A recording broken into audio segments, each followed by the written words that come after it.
สบายดีทุกคนยินดีต้อนรับเข้าสู่ช่องสาวลาวสะภาคอีสานจังหวัดสกลนครอำเภอสองดาวเนาะทุกคนมื้อนี้มาพบเจอกันในวันที่5เมษายน2568เนาะเดี๋ยวมื้อนี้สาวลาวจะพาทุกคนมาเบิ่งว่าข้าวโพดมักที่เบ้ากุ้งเอาลงมาตุนไว้ในมื้อวันที่1มีนาเนาะบ่ฮู้ว่าจะเหลือจักกระสอบเนาะเพราะว่ามื้อนี้ก็เป็นวันที่5เมษาก็ได้เดือนกับ4มื้อนี้เนาะไปสำรวจน้ำกันว่าสิเหลือจักกระสอบสิกินฮอดสงกรานต์บ่หรือจังใดสิกินฮอดเดือนใดสิได้จักเดือนเนาะเพราะว่าใช้เวลาไปเดือนกว่าก็บกลงหลายแล้วเนาะทุกคนน่าจะบ่ฮอด50สอบเนาะ50สอบนั่นแหละ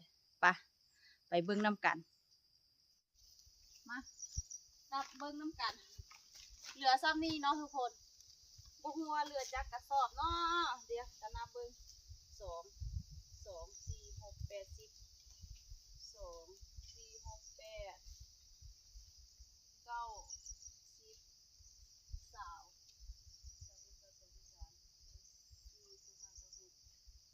20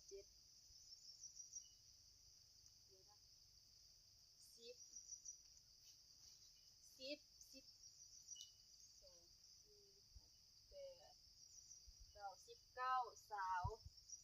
22 23 24 25 26 27แล้วก็28 29แล้วก็30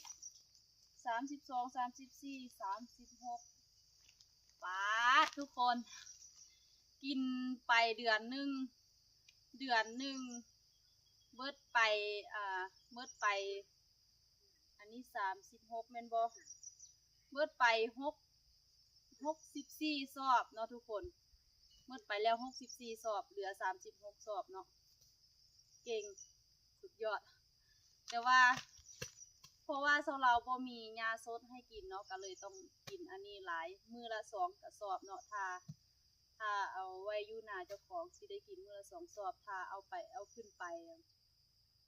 หน้าเขาเจ้าอยู่เทิงพุ่นก็ได้กินมื้อละกระสอบตอนแรกเนาะทุกคนตอนเอาเข้าคอกก็จะให้กินเพราะว่า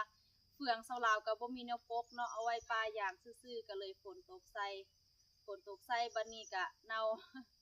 เนาะถ้าเก็บเฮ็ดเลยถ้าได้กินเฮ็ดเฟืองนั่นแหละทุกคนเพราะว่าน้องควายเพิ่นบ่กินเนาะน้องควายบ่กินแล้วเนาะนั่นแหละสำหรับก็เลยสิเก็บไว้หั่นแหละฝนตกมาก็เอาเสื้อเฮ็ดมาใส่ก็ได้กินเฮ็ดเฟืองเนาะเพราะว่าเราเลี้ยงนี่ยังบ่ได้เป็นระบบเนาะจัดแจงยังบ่สำเร็จเทื่อยังบ่เป็นระบบเทื่อต้องใช้เวลาเนาะทุกคนต้องเฮ็ดไปเทื่อละน้อยเนาะเฮ็ดมือปึ๊บปั๊บเทื่อเดียวบ่มีทุนใส่ทุนหลายอยู่เด้เนาะก็ใช้เวลาพร้อมอีกอย่างนึงเว้ากุ้งก็บ่ได้อยู่บ้านเนาะทุกคนบ่มีเวลาสิเฮ็ดเนาะไปเฮ็ดงานขับรถก็โดนๆได้มาเทื่อนึงมาก็อยู่มื้อละมื้อเทื่อละมื้อ2มื้อจังซี่เนาะเวลามันก็บ่พอเนาะจังซั่นล่ะจังค่อยพัฒนาไปเรื่อยๆเนาะทุกคนเดี๋ยวจะพาไปเบิ่งน้องควายนำกันพุ่นอยู่ทงอยู่ท่าพุ่นแหละเนาะจะไปเคี่ยนควายนำเนาะตอนนี้ก็เวลา3 โมงเช้าเนาะไป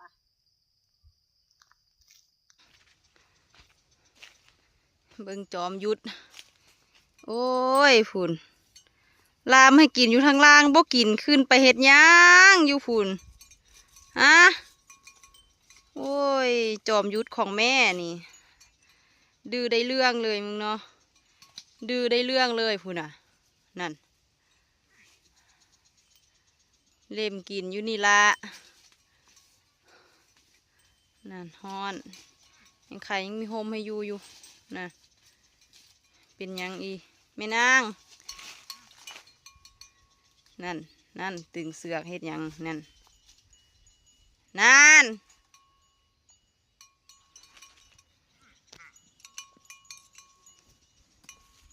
เป็นบ้า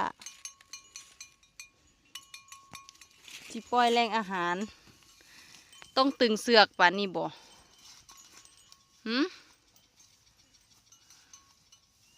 เสือกสุดก้อนนั่นกะขาดย้อนเฮ็ดจังสิล่ะนะ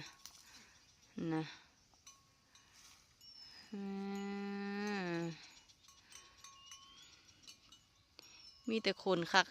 มีแต่โตตึงมีแต่โตคัก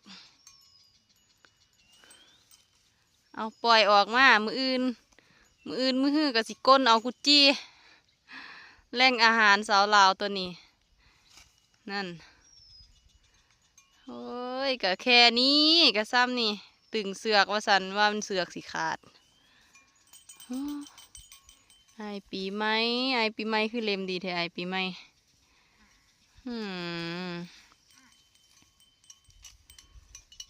กินอยู่นี่แหละเดี๋ยวช่วงบ่ายสิเอาไปนาพ่อเสถียรคุณพ่อเสถียรบ่มีกะเล็มไปนี่แหละมีบ่มีกะเล็มคือเก่าไปล่ามไว้ใส่กะบ่มีคือเก่าเนาะก็มีซ้ำกันนี่แหละก็เลยล่ามอยู่นาเจ้าของก่อนมื้อนี้อีก2-3 มื้อปล่อยให้หญ้ามันโป่งขึ้นแน่จักหน่อยยังค่อยขึ้นไปล่ามคือจึงค่อยเอาขึ้นไปล่ามอยู่นาอยู่ทางถึงมองล่ามมื้อวานนี้เนาะนาห่มซ้ำสาจึงค่อยเอาไปมื้อวันที่เท่าใดนอมื้อนี้วันที่5 6 7 8ที่8ที่9ยังเอาขึ้นไปกินอยู่นี่ก่อนอยู่นาเจ้าของก่อนปล่อยปุ๋ยใส่นาเจ้าของก่อนเนาะก่อนจะไปเอาปล่อยอยู่นาคนอื่นสัก2 มื้อก็ยังดีเนาะ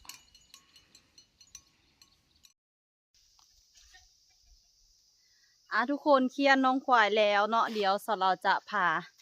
ทุกคนย่างสำรวจเบิ่งอาณาจักร อาณาจักรของเว้ากุ้งกับสาวลาวเนาะทุกคนที่ปู่กับย่าเพิ่นแบ่งให้เนาะบ่ฮู้ว่าจะว่าจังใดเนาะเดี๋ยวจะพาไปเบิ่งว่าน้อยหลายซ้ำใดเนาะทุกคนแล้วก็จะพาไปเบิ่งกองเฟืองนำเว้ากุ้งเฮ็ดคักบ่หาแนวปกบัดนี้เน่าทีมซื่อเสียดายเนาะย่างขึ้นมาเบิ่งนี่แหละเพราะว่าเพิ่นกะเอาลักมาปักใส่แล้วเนาะลักมาปักใส่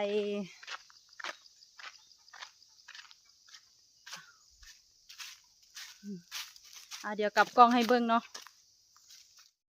หญ้ากระปลูกมักนัดใส่ปลาอย่างเนาะทุกคนไปพูนเนาะ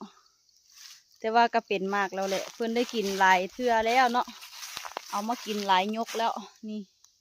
เป็นนอเป็นแหนงออกนั่นเอาไปปลูกก็ได้เด้เนาะนั่นนี่ก็เป็นมากแล้วแต่ว่ามากบ่ค่อยใหญ่ดอกเนาะทุกคนเพราะว่ายังบ่ทันใหญ่แล้วก็เป็นพันธุ์ที่มากบ่ใหญ่พร้อมเนาะไปนะนี่ตะกี้เพิ่นขายก๋วยเตี๋ยวเนาะเพิ่นขายก๋วยเตี๋ยวเพิ่นก็เอามักนัดอยู่สวนเพิ่นนี่แหละไปใส่น้ำก๋วยเตี๋ยวเนาะเพิ่มรสชาติเพื่อรสชาติที่แสบนัวเพิ่นว่าใส่มักนัดลงไปสูตรไผ่สูตรมันเนาะคุณดินมงถมไว้ให้เบิ่งกองเฟืองแล้วก็ดินที่ถมไว้สิเฮ็ดคอกเนาะทุกคนก็เตรียมการไว้แล้วแหละเนาะนี่อันนี้แม่นมองสิเฮ็ดคอกงัวคอกควายเนาะสิให้อยู่ป่าอย่างนี้ว่าจะปั๊มต้นอย่างต้นใดที่มันน้อยเนาะสิปั๊มออกแล้วก็นี่กองเฟืองเบากุ้งจะเหลือแต่ว่าก็ยังเหลือหลายอยู่ได้ล่ะเนาะหุ่นน้องควายบ่กินแล้วมันเน่าแล้วเอาโบกหนูอันนี้ตอนแรกเป็นโบกหนูเขาเจ้าเลี้ยงหนูเนาะปู่กับย่าเลี้ยงหนูบัดนี้หนูหมดแล้วก็เอามากองเฟืองใส่อันนี้ฝนตกใส่สองเทื่อนี่แหละมันก็เน่าเนาะก็เลยน้องควายบ่กินก็เลยเสียเอาไว้นี่แหละมีแนวเฮ็ดก็เอาเฮ็ดเนาะนี่แต่ว่าอันนั้นก้อนข้างล่างก็บ่เปียกได้ทุกคนนี่เอาไปให้กินได้อยู่เนาะก้อนข้างล่างมูข้างใต้มูเนาะแต่ว่าทางถึงเปียกเมืดเน่าแล้วอันนี้ใส่ได้อยู่เนาะยังกินได้อยู่เดี๋ยวมื้อแลงเอาให้กินนี่บอนสิเฮ็ดคอกถมดินไว้เรียบร้อย5 รถพุ่นเด้อนี่5 รถแต่ว่ามันเป็นรถบ่ใหญ่เนาะรถ6 ล้อเนาะ5 รถ6แม่นอยู่บ่ว่า10 รถอยู่นี่10 รถเนาะ10 รถพุ่นนะรถ6 ล้อ10 รถ10 เที่ยวเนาะแล้วก็ต่อออกทางนี้อีกก็3 เที่ยวก็เป็น13 เป็น13 รถเนาะ13 คันนั่นแหละมาเทใส่นี่ลงทุนพอดีฝนตกใส่2 เทื่อกะดินกะแกนแล้วเนาะยังสิหาแนวมาเฮ็ดคอกบัดนี้เบากุ้งว่างบัดนี้สิพากันเกี่ยมเฮ็ดคอกถวยเนาะไปเดี๋ยวสิพาไปเบิ่งเขตแดนเนาะเขตแดนกับค่าต้นนี่เนาะทุกคน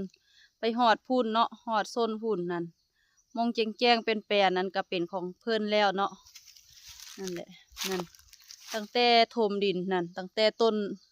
ต้นยางลมนั่นแหละเนาะเพิ่นเล็งไปใส่ต้นม่วงทั้งล่างหุ่นเล็งไปใส่ต้นม่วงแล้วก็ลักมาลายทั้งล่างหุ่นเนาะเล็งขึ้นมานี่มองต้นม่วงต้นยางลมแล้วก็ขึ้นมานี่ใส่ต้นนี้เนาะนี่แล้วก็พุ่นไปพุ่นเดี๋ยวสินับเบิ้งว่ามีจากต้นเนาะว่ามีต้นยางจากต้นนับมาหอดตั้งแต่พุ่นหอดนี่มี11 ต้นเนาะทุกคน11 ต้น11 คองเนาะแต่ว่าคองยาวแหละแต่หัวหอดไตนั่นแต่เนื้อหอดไตเนาะมาสุดอยู่ต้นอันนี้แหละทุกคนนี่เขตแดนอันนี้ฟังนี่ของเพิ่นเอามาฟังนี่ของเจ้าของเนาะมี10 ของไปพูนของบ่ยาวดอกอันนี้กะยาวไปฮอดมองดินถมสุดอยู่ใส่ก็คือแดนยูฮันเนาะแล้วก็ยาวลงไปข้างล่างได้ให้นา2 ให้เนาะให้นา2 ให้ไปพูนเดี๋ยวจะพาไปเบิ่งฟังพูนเนาะทางนี้กะเขตแดนกันนี่แหละตั้งค่าต้นม่วงเนาะทุกคนค่าต้นม่วงยาวไปพูนหอดสุดแดนข้าเจ้านั่นข้าเจ้าเฮ็ดอันนั่นเฮ็ดคันแทขึ้นไม่สุดอยู่นี่แหละสุดคันแทนี่เนาะก็น่าให้เดียวเนาะทุกคนยาวขึ้นไปทุนหลวงกว้างบ่มีเนาะมีแต่หลวงยาวเนาะทุกคนหลวงกว้างนี่ก็มีอย่าง11 ต้นเนาะทุกคนอย่าง11 ต้นความยาวความกว้างเนาะความกว้างแต่ว่าหลวงยาวนี่บ่ฮู้ว่าจักเมตรบ่ฮู้ว่าจักเมตรจักตารางบ่ฮู้ว่าเขาว่าจังไดเนาะบ่ฮู้ว่าสิวัดแบบใดบ่ทันได้วัดแทกเบิ่งอยู่เนาะอ้อยขวัญใจฮ้อนบ่ขวัญน้องของขวัญฮ้อนมาอยู่โฮมบ่โฮมม่วงนะโอ้ยฮ้อนบ่ฮ้อนหลายบ่ฮ้อนหลายก็นอนอยู่โฮมนี่แหละมะลิดูเป็นบ้าเป็นบ่อีหยังฮ้องบ่เห็นน้องก็ฮ้องว่าซั่นเนาะทางเทิงพุ่นเดี๋ยวจะพาไปเบิ่งปะนี่บ่กว้างดอกน้อยนึงแต่ว่ายาวทางนี้กะตั้งแต่ลักนี้เนาะตั้งแต่ลักนี้ไปฮอดสุดกอไผ่พุ่นแหละเนาะพุ่นนะไปสุดอยู่กอไผ่กอสุดท้ายพุ่นนี่เนาะสุดอยู่ลักนั่นแหละนั่นลักนั่นเนาะสุดอยู่หันมานี่เดี๋ยวสิพาไปเบิ่งอยู่ทางเทิงสุดเขตแดนสยามพุ่นไปมาเบิ่งทางหัวให้เนาะอันนี้หัวให้อันนี้ติดให้มันอันอยู่พูนมองเสาเราเลี้ยงควายเนาะเลี้ยงควายซูมือนี่รักนี่เลยรักนี่เลยทุกคนแต่รักต่อนี่เนาะให้เบิ่งรักนี่เล็งไปพูนเนาะอยู่รักใหญ่ๆนี่เนาะทุกคนเดี๋ยวเราจะตั้งกล้องอยู่นี่เนาะแล้วเราจะย่างไปเบิ่งว่านี่อยู่นี่เนาะคือต้นนี้แหละเดี๋ยวเราจะย่างไปเบิ่งว่าจะมีจากต้นสุดเขตแดนสยามอยู่ไส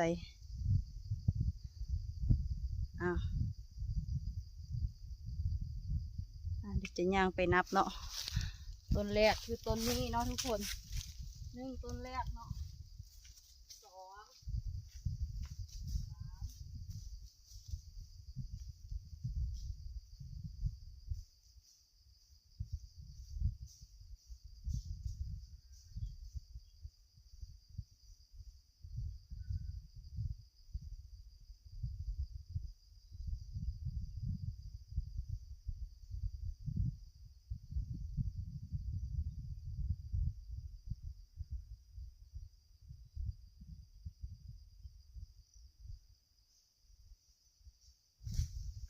ฟังนี่มี10 ต้นเนาะทุกคนต้นที่11เขาเจ้าบ่ได้ปลูกแต่ว่าถ้าปลูกอีกก็ได้อีกต้นนึงเนาะทุกท่านอยู่แดนเนาะพอแดนพอดียาวไปพุ่นเลยวันนี้ตัดไปพุ่นลงกว้างบ่มีเนาะมีแต่ลงยาวดินยาวนี่ก็เล็งลงไว้ข้างล่างพุ่นเล็งใส่ลักนี่เนาะนี่ลักนี่แหละนี่ลักเกเดอยู่นี่ตัดไปใส่ต้นม่วงเนาะแล้วก็ลัดขึ้นไปหามองถมดินนั่นแหละขึ้นไปสุดหันน้อยนึงเนาะโอเคซ้ำนี่แหละเขตแดนเนาะบ่ทันได้วัดเบิ่งว่าได้เท่าไหร่เนาะ4 โมงแล้วโอ้ฮ้อนแฮง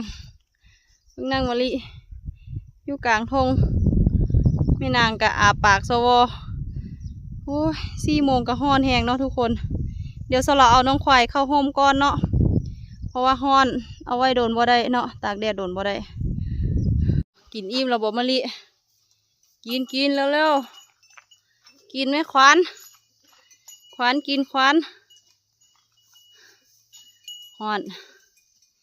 เอ้ยคนกะฮ้อนควายกะฮ้อนนั่นน่ะบ่ทันอิ่มก็ไปกินอีกอิ่มนางมะลิคืออิ่มแต่ปีใหม่คือบ่อิ่มปีใหม่คือเหี่ยวอยู่ผงยุบอยู่มะลิคือเต็มแท้เดี๋ยวสิเอาไปเข้าโฮมก่อนเนาะทุกคนสาวเราว่าช่วงบ่ายจะเอาน้องควายขึ้นมาล่ามไส้หนาของพ่อเสถียรเพื่อนไทยแล้วเนาะทุกคนไทยแล้วเรียบร้อยโอ้ยไทยปลาแล้วยาลำกลับไปหาเลาะก้นกุจีเนาะก็สิได้ล่ามอยู่นาเจ้าของคือเก่าเนาะทุกคนเพราะว่าข้าเจ้าไทยแล้วเนาะไทยแล้วก็บ่เป็นหยัง